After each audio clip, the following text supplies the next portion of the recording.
Salut, aujourd'hui nous nous trouvons pour un tutoriel.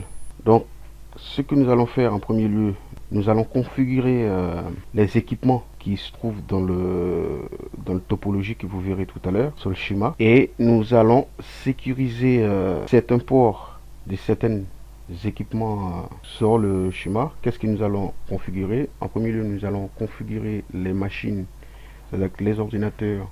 On va leur donner une adresse IP via le protocole DHCP.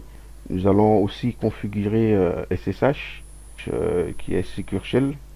Ça nous permettra de travailler à distance dans un tunnel sécurisé. Donc du coup, le topologie, et voilà. Ce schéma-là, c'est un topologie à 3 sous-réseaux. Vous avez le sous-réseau 10.10.10.0/24. Donc le réseau, lui, a été découpé. Et vous avez le sous-réseau 11.11.11.0/30. Donc nous, on en voulait que des adresses pour connecter ces deux interfaces des routeurs. Et vous avez le sous-réseau 12, lui il est en /24 aussi, c'est lui qui relie ces 4 ordinateurs là via le switch.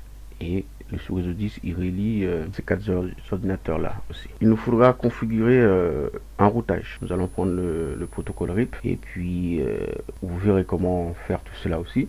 Vous savez que RIP c'est un protocole de routage dynamique, hein, donc il est beaucoup plus simple. Ça c'est les ports, ça c'est l'adresse IP qu'on va attribuer à cette interface de routeur tout à l'heure. C'est le 10.10.10.254. Donc ce qui fait que nous allons le configurer de manière qu'il soit serveur DHCP aussi. Que pour mettre une adresse IP sur une machine, en premier lieu, il aurait fallu aller sur la machine et puis mettez en statique. Pour le mettre une adresse IP en classique, en statique, lui ça aurait été 10.10.10.10. Puis vu qu'on a dit que c'était un /24, c'est D55.D55.D55.0. Ok. Et il aurait fallu annoncer aussi l'adresse du routeur qui sera la passerelle. Donc du coup ça va être 10.10.10.D54. Ok, c'est ça que on va donner à ce routeur là. Bon, là on l'a fait de manière statique, on va le faire de manière automatique avec le protocole DHCP. Sans plus tarder, on va rentrer dans le sujet. Là, on peut y aller comme ça, pour ceux qui débutent. On peut prendre un ordinateur, et puis le câble console, on vient, on connecte sur le RS232, et sur le port console du routeur. Ok. À partir de là, on va ouvrir cette section là, on y va dans le terminal, chose qu'on a déjà fait. Et là, on est prêt à configurer ce routeur. On peut y aller de plusieurs façons. Sur là où je suis là, bon, sur Cisco Packet Tracer, on a la possibilité d'y aller aussi directement sur le routeur sans prendre le câble console. On verra comment faire ça tout à l'heure. Mais en classique, lorsque vous aurez physique, il faudra toujours passer via le câble console. Donc on va mettre les adresses IP tout simplement. Ça va être in, ça va être consti. Puis là, pendant qu'on y est, on va renommer ça tout à l'heure, mais de toute façon lorsqu'on ira pour faire d'autres choses, on sera obligé de renommer. On va lui dire int fait 0/1.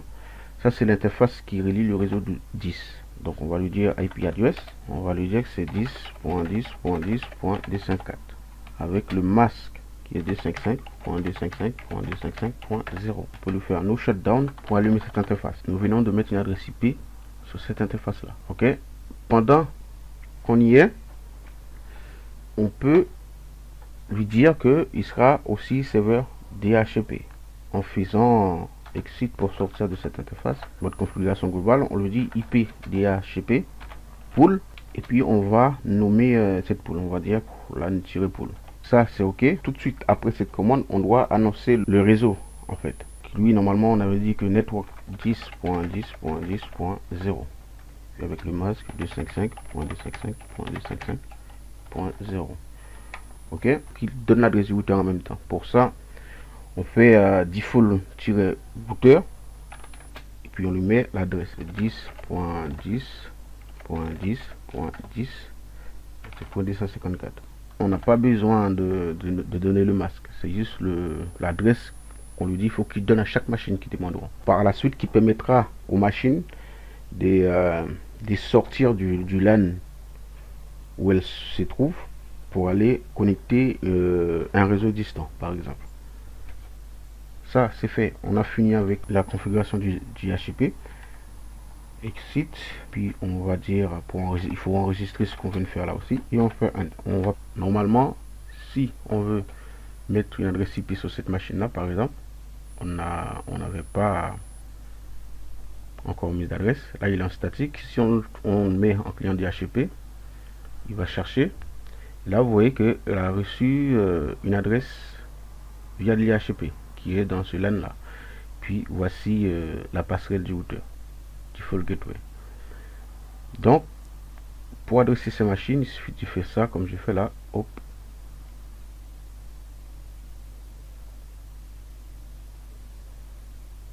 Et elles ont une adresse IP chacune. À présent, nous allons nous occuper du port console. Il faut qu'on va mettre cette interface dans le réseau 11 avant, dans le sous-réseau 11. Pour ça, on fait l'interface 0. Puis on va dire int fp 0/0. On va lui dire IP address. Et puis on va lui dire qu'elle est dans le sous-réseau 11.11.11.254. On lui donne cette adresse là. Avec /30, on avait dit que pour ce sous-réseau là, c'est le masque, c'est 255.255.255.252. Ok. Et puis on fait nos SH pour allumer, en fait, nos shutdown pour allumer. Là, nous venons de mettre cette interface dans ce sous-réseau. Lui, par la suite, qui va s'allumer pour donner signe d'activité. Mais pour l'instant, il ne s'allumera pas. Pourquoi? Parce que cette interface, elle est éteinte, elle n'a pas d'adresse IP. Il aurait fallu que les deux interfaces soient allumées pour qu'elles puissent passer au vert. Pour que le bar rouge là passe au vert. Donc, on a fini avec ça. On peut faire pour enregistrer. Puis on sort d'ici en faisant exit. Là, nous venons de définir cette première étape de configuration. Donc la deuxième étape, on va sécuriser l'équipement. Pour sécuriser l'équipement, on peut commencer avec bannière mode D. Commence avec une petite bannière et puis là, on va mettre une caractère spécifique. Moi j'ai pris slash et moi je lui dis tout simplement attention. On pourrait mettre autre chose, mais moi j'ai mis ça. On ferme avec la caractère qu'on a ouvert. On a commencé en fait. Et là on fait OK. Donc ça se fait. Donc on peut renommer l'équipement en faisant host name. On va lui dire que ça s'appellera R1 tout simplement. Puis ce routeur s'appelle R1 désormais. Et puis on va sécuriser le port console, la ligne console de cet équipement. Pour ça, on lui dit ligne console 0. On va créer l'utilisateur qui pourra se connecter sur cette ligne console en toute sécurité. Donc lui, on va lui dire username à des manières que vous vous rappelez, parce que sinon il va vous le demander la prochaine fois que vous allez vous connecter sur la ligne console de cet équipement. Donc on va lui dire skt, on va dire password, on va mettre skt2 pour ne pas trop compliquer les choses. Donc on peut entrer. On vient créer l'utilisateur skt1 et avec son mot de passe. Puisque on vient de faire ça, on va lui dire password. Puis on va mettre skt2. Ok, et là on va lui dire que il faut que la personne qui souhaite se connecter, il faut qu'il s'identifie. On va dire login local. Ok. Aussitôt qu'on a fini avec login local, on va crypter ce mot de passe qu'on a mis. Parce que si on laisse comme ça sans cette commande que nous allons mettre là, et bien le mot de passe pourrait être vu. Alors qu'un mot de passe, c'est soit il est haché ou il est crypté. Pour nous, on va le crypter. Haché, c'est lorsque vous tapez un mot de passe par exemple, vous ne voyez pas ce que vous écrivez. Par exemple, lorsque le mot de passe lui il est crypté, on voit des caractères, soit des étoiles ou des points. Mais lorsque le mot de passe il est haché, on voit pas ce qu'on tape. Donc on a dit que login local, et on peut faire exit pour sortir de là, exit, et puis on enregistre. Aussitôt que ça c'est fini, on a sécurisé cet équipement. Nous reviendrons après pour activer le RIP là-dessus. Si vous voulez faire un test de ce que je viens de faire là, je déconnecte tout ça. Ce que je viens de faire là, lorsqu'on arrive ici, en général, il nous demande l'utilisateur. Là, on a sécurisé le port console. Là, il va nous demander l'utilisateur. Moi, j'avais mis que c'était SKT. Ça, c'est une personne qui veut se connecter en console sur cet équipement. Puis, on fait ça et puis on dit le mot de passe c'était SKT. C'est ce que nous venons de configurer. Là, vous voyez qu'on arrive à rentrer sur le routeur sans problème. Mais on a passé quelques étapes de sécurité avec le mot que j'avais mis. Attention, vous voyez qu'il figure là. Attention. Si vous voulez mettre autre chose, vous pouvez mettre autre chose aussi. Là, on a fini avec cette configuration de base que nous allons répéter sur ce routeur là.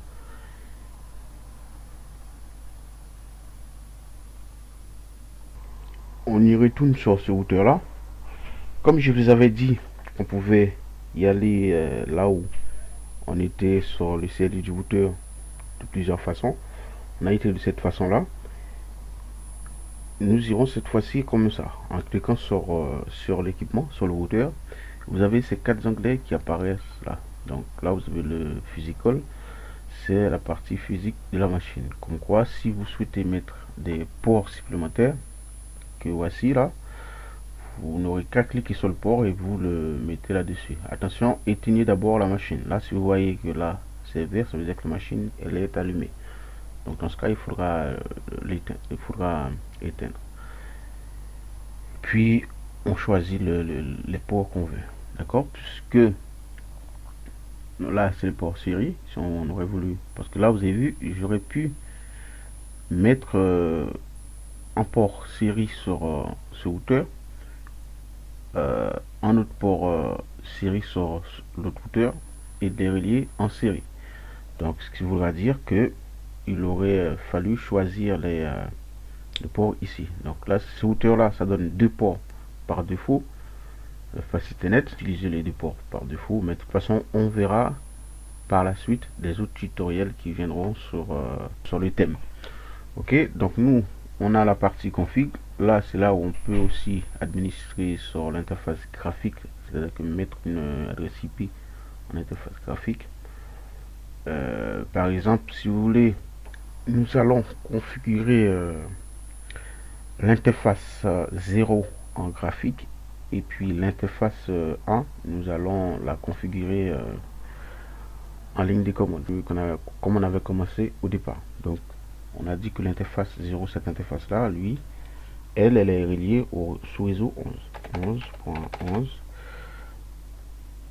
11.11.11.253 par exemple. On a dit que on avait besoin de 2 adresses. On n'en a plus d'adresse de ce sous-réseau. La D54 on a donné à ce routeur là. La D53 on va la donner là. Ça nous fait 2 adresses utilisables. Donc ça fait 255.255.252 et on la laisse allumer. Oui, on va le faire sur le CLI direct. Pendant qu'on est, on va lui dire int fp 0/1, puis on va lui dire IP address, on va lui dire 12.12.12.254, plus loin son masque de sous-réseau lui c'est 255.255.255.0, puisqu'on avait dit que c'était un /24, et on va l'allumer, no sh. On va renommer l'équipement, host name, on va dire R2, un petit bannière modé, petite bannière, attention. On prend un caractère, on lui dit attention, et on ferme avec ce caractère. On a fini avec cette première partie de la configuration. Lui, on va rentrer dans le line console 0 et on va créer déjà un utilisateur pour qui va se connecter sur cette ligne console. On va lui dire username, plus loin on va lui dire skt2, on va lui dire password, On va lui dire SKT4.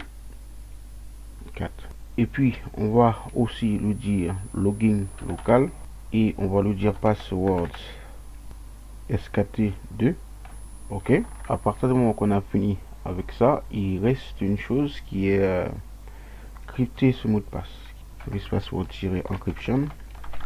On peut faire exit puis copy running config et s startup config. On fait ok. Et donc du coup il y a le DHCP que nous allons configurer pour ce LAN. On fait config, puis on va lui dire que IP DHCP pool. Plus loin on va mettre le nom, ça va être LAN pool 2 et on va lui dire le network, le réseau, ça va être 12.12.12.0.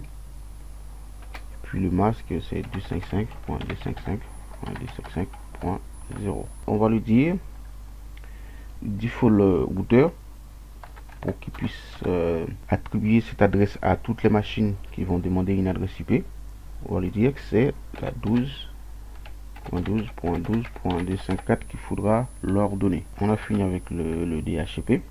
On fait exit ici et voilà, on a fini avec la partie configuration. Donc du coup on va attaquer la partie routage. On va adresser les machines d'abord.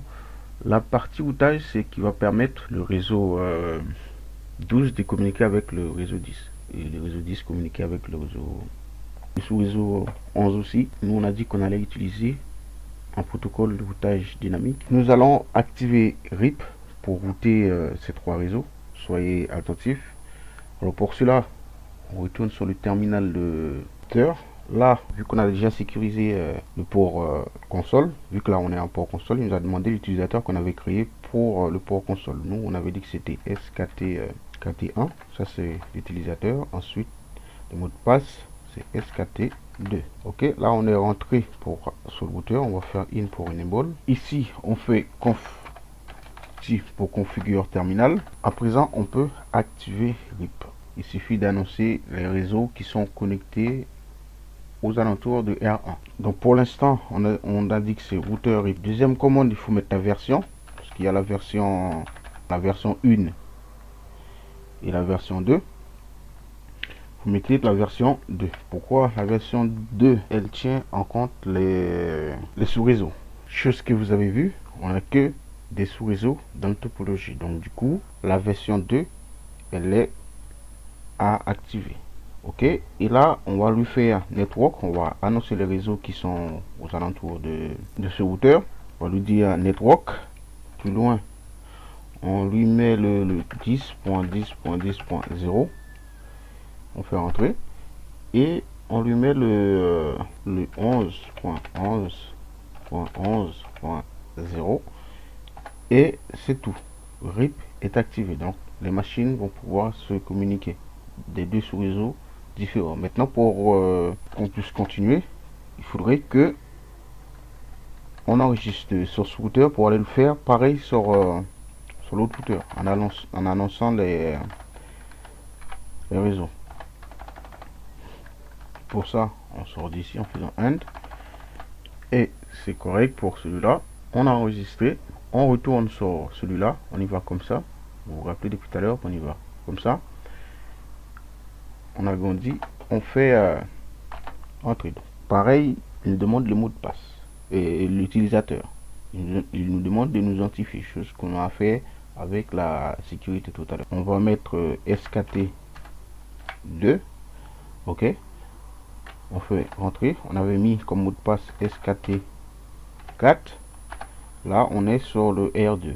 Le R2, on fait in pour enable. Ensuite, on fait conf pour configurer terminal. Là, on va pouvoir activer RIP. On va lui dire routeur, plus loin RIP, et on met version 2. Ok, et on va lui dire network. On va lui dire il est connecté au sous-réseau 12.12.12.0 et en retournant quand on lui dit network, il est connecté aussi au 11.11.11.0.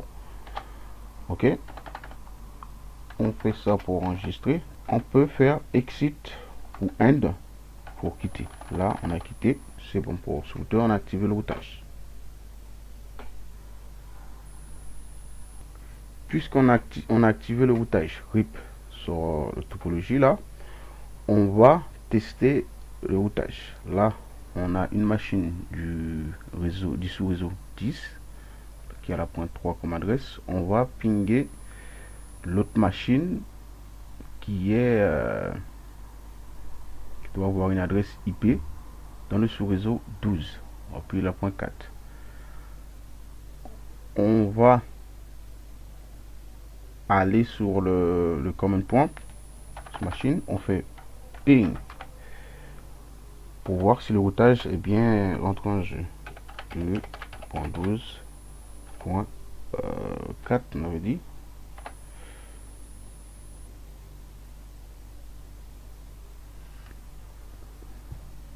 Vous voyez, la première a été une request timeout, c'est le fait qu'il faut que le schéma puisse se réveiller. C'est ok. Si on ping la pointe de là-bas, à moins que là-bas il n'y en a pas, si il y a une adresse qui est la pointe de là-bas. Ok, c'est ok. On a été sur une machine ici. Donc, pour voir le test, on va maintenant prendre une machine qui est dans le réseau 12. Ok, ça fait ping la même chose. On va pinguer la pointe 3 dans le sous-réseau 10. 10.10.10.3.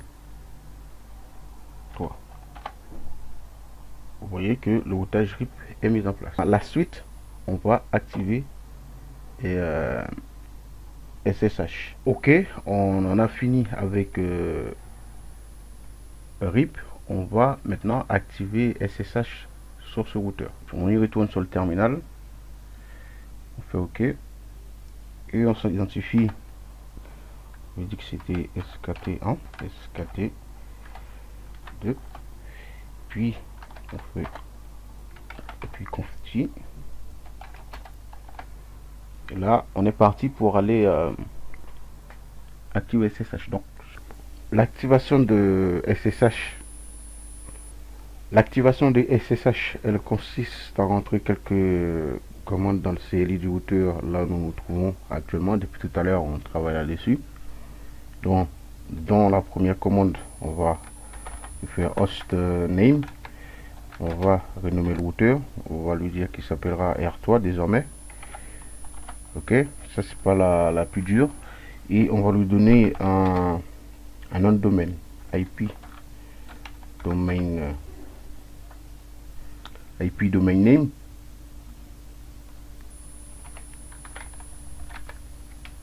On va lui dire qu'il s'appellera smartcreoltech.fr. ok,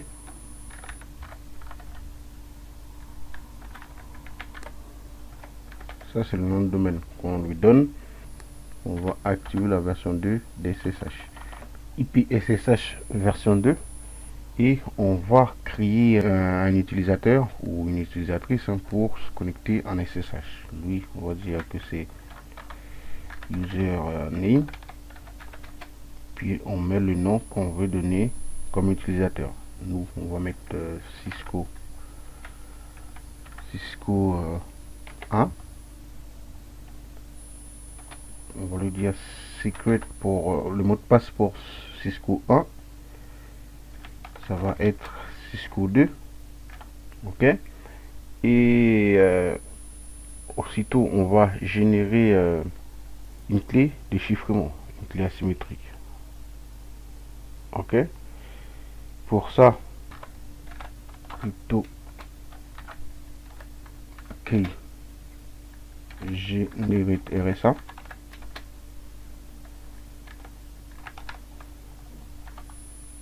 Ok. Là on va dire yes. Et on va dire la taille de la clé, ça va être 1024. On va rentrer dans le ligne VTY, line VTY 0 plus loin 15. Lui, on va lui dire password. Password, on va lui dire Cisco 2. La même chose pour le mot de passe de Cisco 1. On pourra mettre autre chose, mais c'est pour ne pas trop mélanger les pinceaux. Et login local. Transport input SSH. Aussitôt qu'on a fait tout cela, et puis bon ben on peut sortir de là. SSH est activé. Enregistrer ça, puis on fait tout show SSH. Voilà, on a fini. Ce qu'on va faire, on va tester SSH sur cet équipement. On va prendre un ordinateur, on va dans le secteur command prompt, on va lui dire SSH espace -L. Le nom d'utilisateur, ça va être Cisco 1, et puis l'adresse IP target 10.10.10.1054. ok, là il demande le mot de passe pour Cisco 1. On avait dit que c'était Cisco 2, et là on est rentré sur le R3. ok, le password pour ça c'était SKT1.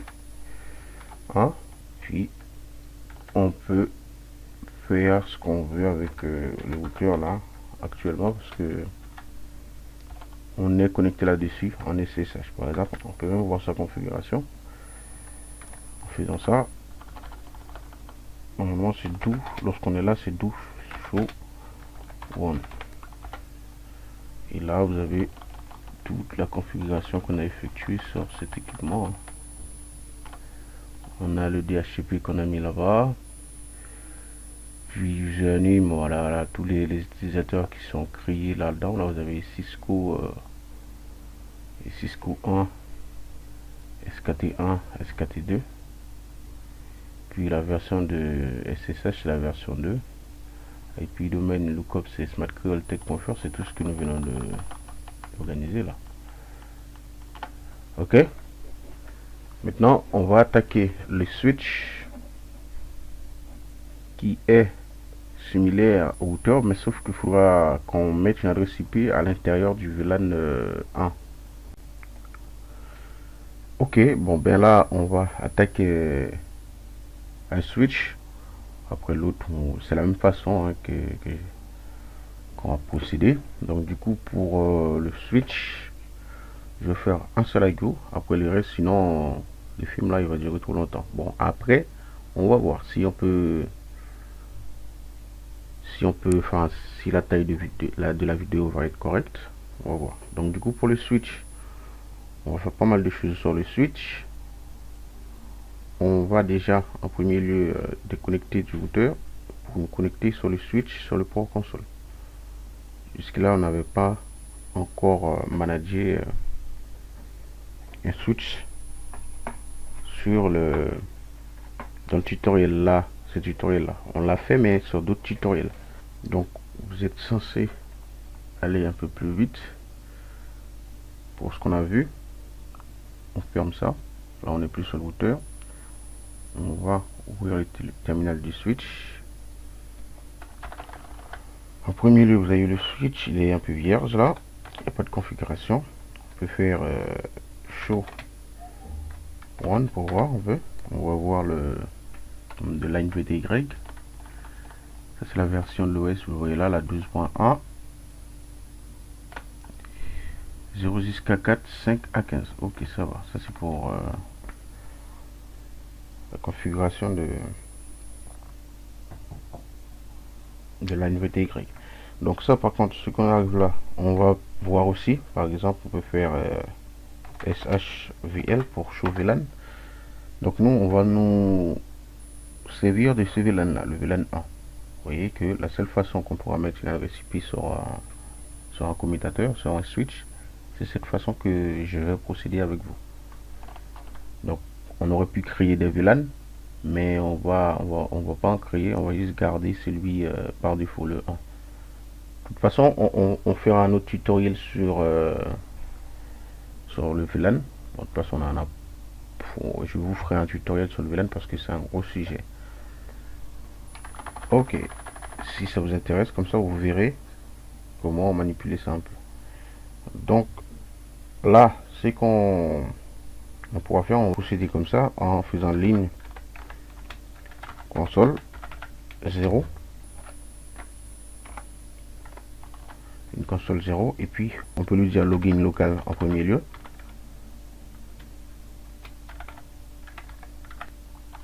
Ok, puis on va lui dire enable secret.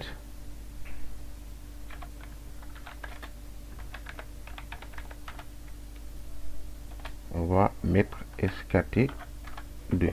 Alors on aurait pu mettre enable password, mais sauf que si on aurait mis enable password, on aurait pu voir le mot de passe en clair sur le switch. C'est-à-dire que sur le routeur, comme on en a vu aussi, on pouvait je sais pas si je vais avec vous. Puis on va lui dire enable secret. On va lui mettre SKT2. Et par la suite, cette ligne elle est sécurisée. Donc du coup, faire les autres choses, par exemple pour activer SSH, il faut renommer l'équipement. C'est ce qu'on va faire ensemble. On va faire SW1. On va rentrer dans l'interface VLAN 1.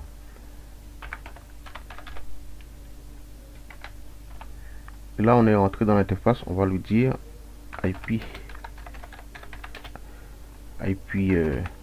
address. On va lui mettre une adresse du LAN qu'il est pour pouvoir activer ça. On va lui mettre une adresse du LAN 10. Ok, c'est la seule façon qu'on peut mettre une adresse IP sur un switch. On a dit que la D54 c'était routeur et les autres on va mettre la D50. Ok, la D50. Ok, mais il faut savoir que là le serveur DHCP qu'on a configuré sur cet équipement, elle ne sert à rien pour le switch parce que le VLAN 1 il est logique, c'est pas quelque chose physique qui va demander une adresse IP. Il faut qu'on le fasse comme ça, et sache que c'est une interface logique. L'adresse IP c'est une adresse IP logique et virtuelle. Donc on va mettre le MAS, sinon on va pas y arriver. Il y a des informations à donner. Alors ça fait ça, on est rentré, puis on va l'allumer. Ok, ça c'est ok. À partir de là, on peut dire que on va y aller pour configurer SSH sur cet équipement. Pour la configuration des SSH, c'est les mêmes commandes que nous allons rentrer que sur le routeur. Ok, donc en premier lieu, on a déjà renommé, ça c'est fait, c'est ok. IP domaine-name, on est parti pour activer SSH. On va lui dire que c'est smart tech.fr. On lui a donné un nom de domaine. Maintenant, ce qui reste à faire, on va aussi activer la version 2 des SSH, d'accord, la version 2 des SSH, en disant IP SSH version 2. Ok, là la version 2 est activée. Nous allons lui dire aussi crypto-key generate plus loin RSA. Ok, et là il nous demande la taille de la clé. On va faire, on peut le laisser comme ça, hein. On va mettre 1024. Ça c'est le clé déchiffrement qu'on génère. Ça c'est ok. Aussitôt que c'est ok, on va créer une utilisatrice aussi pour username. Qu'est-ce qu'on aurait pu mettre? On va mettre RO, voilà, point bas, comme Rose par exemple. On va mettre password. On va mettre rose 1. Ok, lorsqu'on fait rose 1, on a créé l'utilisatrice rose et son mot de passe c'est rose 1. Ça c'est ok. Et puis aussitôt qu'on a fini avec ça, on peut rentrer dans la ligne VTY et puis on met 0 jusqu'à 15. On peut rentrer, on peut lui dire login local. Puis pendant qu'on a dit login local là, on peut lui dire secret. On va mettre rose 1 aussi, pour ne pas qu'elle se mélange les pinceaux, parce que sinon ce qu'on crée là c'est son mot de passe qui va devoir renseigner lorsqu'elle voudra s'identifier en SSH. On peut faire aussi password rose 1. En fait c'est pour j'ai mis ça, vous aurez pu mettre autre chose. Ça c'est le mot de passe qu'il faudra qu'elle renseigne lorsqu'elle voudra s'identifier en SSH sur ce switch. Donc du coup, il faut pas trop des choses il faut nous les noter hein, lorsqu'on est à cette étape là. Et puis pendant qu'on a fini de créer l'utilisateur et la personne, maintenant ce qu'on va lui dire, on va lui dire transport input SSH. C'est correct. Et là on peut mettre autre configuration. Par exemple on peut dire IP, par exemple SSH space time-out, puis on met quelque chose plus long, on me dit allez 120 secondes, ou sinon ouais 120 secondes. Voilà, et ça veut dire que ce que nous venons de mettre là c'est le temps. Si rose 1 se connecte en SSH, elle reste sans activité sur en SSH, ça va être complètement, elle va être éjectée du switch.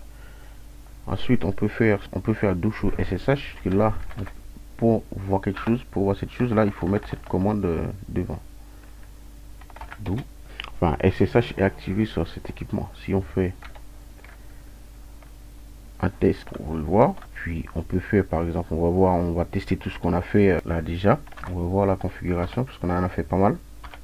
On a sécurisé la ligne console en même temps. Hop.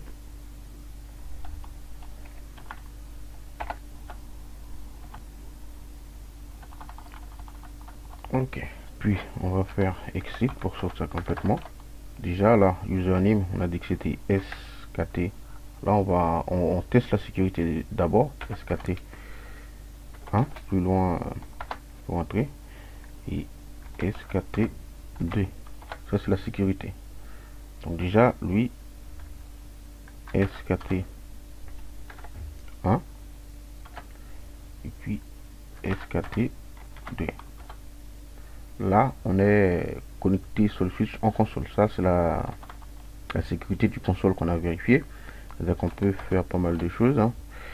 C'est puis si on met SKT 2, là on est rentré sur le switch, puis voir sa configuration par exemple. Là la sécurité de la ligne console elle est correcte, et là on peut voir ça. Maintenant pour tester SSH, on fait la même chose, sauf que cette fois-ci on va se mettre à une machine distante pour vérifier bien fait tout cela. Donc on prend une machine n'importe laquelle hein. Par exemple n'importe laquelle, on prend celle-là par exemple. Bon, il était déjà en activité, on va prendre celle-là. On va dans le secteur command prompt, on va taper SSH plus loin moins L, on va mettre rose, ça c'est l'utilisateur qu'on avait créé, et plus loin l'adresse IP qu'on a donné au switch, à l'interface du switch. 10.10.10. On avait dit que c'était la 250. Ok, et vous voyez qu'il demande le mot de passe pour l'utilisatrice rose. On avait dit que c'était rose 1, et là on est connecté sur le switch en SSH. Si on fait, là c'est le mot de passe du console, normalement c'était SKT2, et puis si on fait conf Et vous voyez là, on est en SSH. Là, on peut par exemple créer des VLAN. Ça c'est... À présent, on va activer SSH sur ce routeur. Je vous rappelle qu'on l'a déjà fait sur ce switch et sur ce routeur. À présent, on va l'activer sur ce routeur. Pour la petite histoire, nous allons activer Telnet sur ce switch. Bon, vu que SSH est beaucoup plus sécurisé que Telnet, c'est pour ça que j'ai pas mis l'accent dessus. Donc on va activer SSH sur ce routeur. Pour voir comment faire avec Telnet aussi, on va activer Telnet sur celui-là. À savoir que si vous avez les deux protocoles activés sur des équipements de topologie, SSH par exemple sera prioritaire sur Telnet. C'est comme ça, ok. Donc pour sans plus tarder, on va aller sur cet équipement comme ça, puisqu'on a dit qu'on allait comme ça sur ces deux équipements là, pour vous montrer qu'il y a plusieurs façons d'y aller dans le CLI. Pour ceux qui débutent, username, on avait dit que c'était SKT2, et puis le mot de passe c'était SKT4. Ça c'est la ligne console qui nous demande de nous identifier. Je rappelle qu'on avait mis ça en place ensemble. Donc ça, on est là, on peut faire in pour enable, confi pour configure terminal, et là on va pouvoir aller activer SSH. Pour activer SSH, en premier lieu, on va créer un utilisateur qui va être, on va lui dire en premier lieu username Cisco, et puis on va lui dire secret. On va mettre Cisco pour ça, c'est le mot de passe. Ok, on a créé un utilisateur Cisco avec le mot de passe Cisco. Pourquoi j'ai pas mis password à la place des secrets? C'est que password c'est à peu près comme Telnet, comme j'ai répété. C'est périmé, comme quoi on pourra le voir. Je répète ça à bout de champ parce que c'est des informations que je partage. J'aimerais bien les partager au mieux. Donc du coup Cisco, ça fait ça le mot de passe. À présent, on peut rentrer et puis domaine-name, on va mettre smartrealtech.fr. Ça y est, on lui a donné un nom de domaine. Et puis là, on peut rentrer dans la ligne VTY,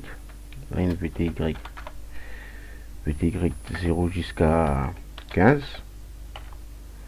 Je rappelle pour ceux qui voient le token maintenant, ça libère le maximum de connexions en SSH sur ce routeur. C'est-à-dire 16 connexions en SSH simultanément. Lorsque vous faites 0 plus 15, ça vous donne 16 combinaisons. Ok. Là, on peut lui dire password. Password, on va mettre Cisco. Là, on avait créé l'utilisateur avec le mot de passe Cisco. On va mettre Cisco 1. Ça, c'est lorsque la personne va vouloir se connecter en SSH. Ça va être Cisco 1 qu'il faudra qu'il mentionne comme mot de passe. Sans ça, il va pas y arriver à se connecter. L'utilisateur lui-même, il connecte, c'est son mot de passe Cisco. Ok. Et puis après, il va lui demander le mot de passe de la connexion qui est Cisco 1. Mot de passe de SSH, tout simple. Et puis on fait entrer. Aussitôt qu'on fait entrer, on fait login local. Derrière, le protocole va lui demander de s'authentifier. Ok, ça c'est ok. On peut lui dire transport input plus loin SSH. On peut activer IP SSH version 2. Faut dire que dans tout ça, on veut activer la version 2 des SSH. Il y a la version 1 aussi. Donc faites gaffe à activer la version 2 parce qu'elle est beaucoup plus récente et elle offre plus de sécurité. Donc pendant que on a activé la version 2, on va générer une clé de chiffrement qui va être crypto key, plus loin encore generate, plus loin RSA. Ok, et là il nous demande la taille de la clé. Nous on va dire que 1024. Depuis tout à l'heure, c'est ce qu'on met. C'est ok, ça c'est fait. Je peux vous dire que SSH lui est prêt à l'emploi sur cet équipement. On peut en profiter pour lui dire IP SSH.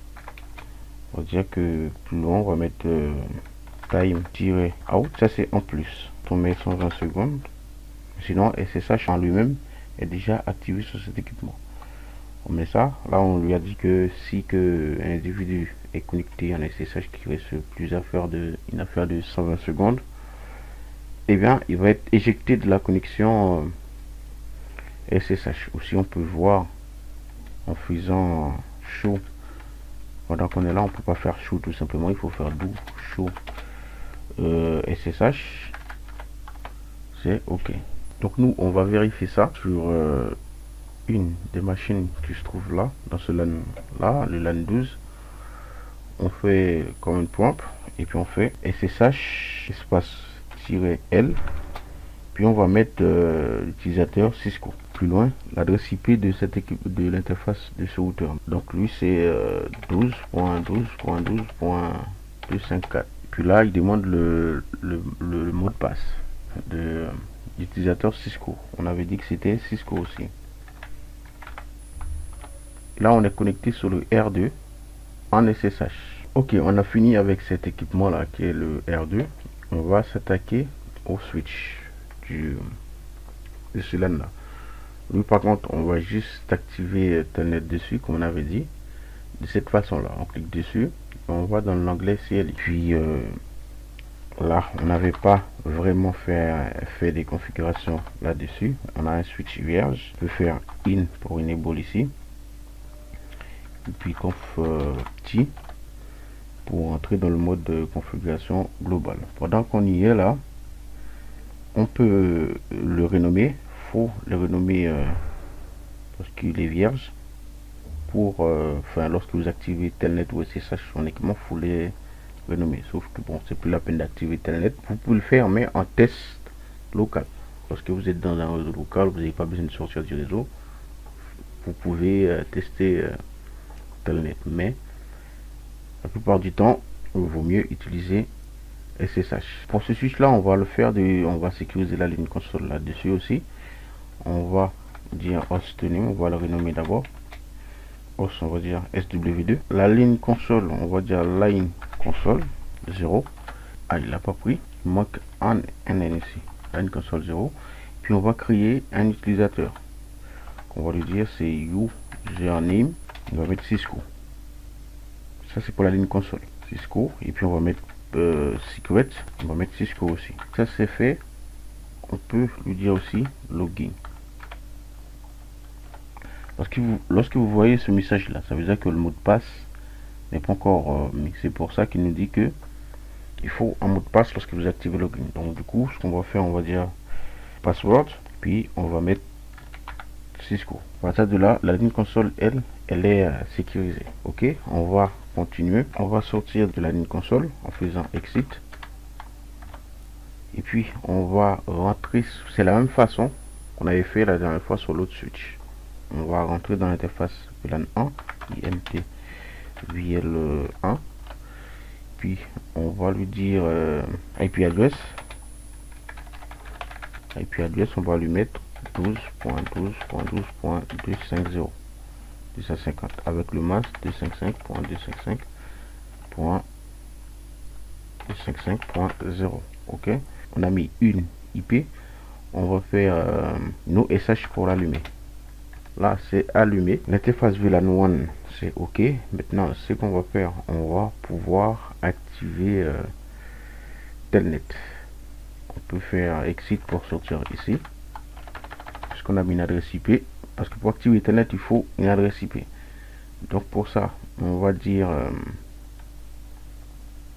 on va créer un utilisateur de plus pour se connecter en Telnet. On veut dire que c'est username. On va mettre rose, puis on va mettre password, on va mettre rose 1. La même façon qu'on avait fait tout à l'heure. On a créé l'utilisatrice rose et puis son mot de passe rose 1. On va pouvoir rentrer dans la ligne VTY en faisant ligne VTY 0 jusqu'à 15 login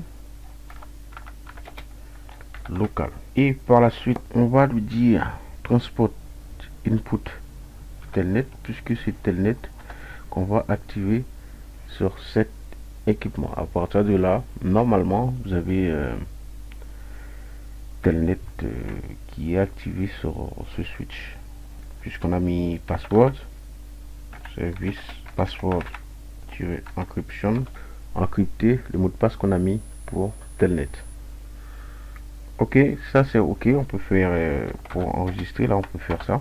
On y va pour tester telnet sur cet équipement que nous venons de configurer. En faisant ça, on avance sur le commande prompt. Ici on fait telnet, non, l'adresse IP normalement c'est 12.12.12.250. On peut entrer, il nous dit c'est open. Maintenant on a dit username, c'était Rose, on avait créé. Puis on met le mot de passe qui va avec Rose, c'est Rose 1. Ok. Et à partir de là, vous voyez que là on est sur le switch SW2 Internet sur cet équipement.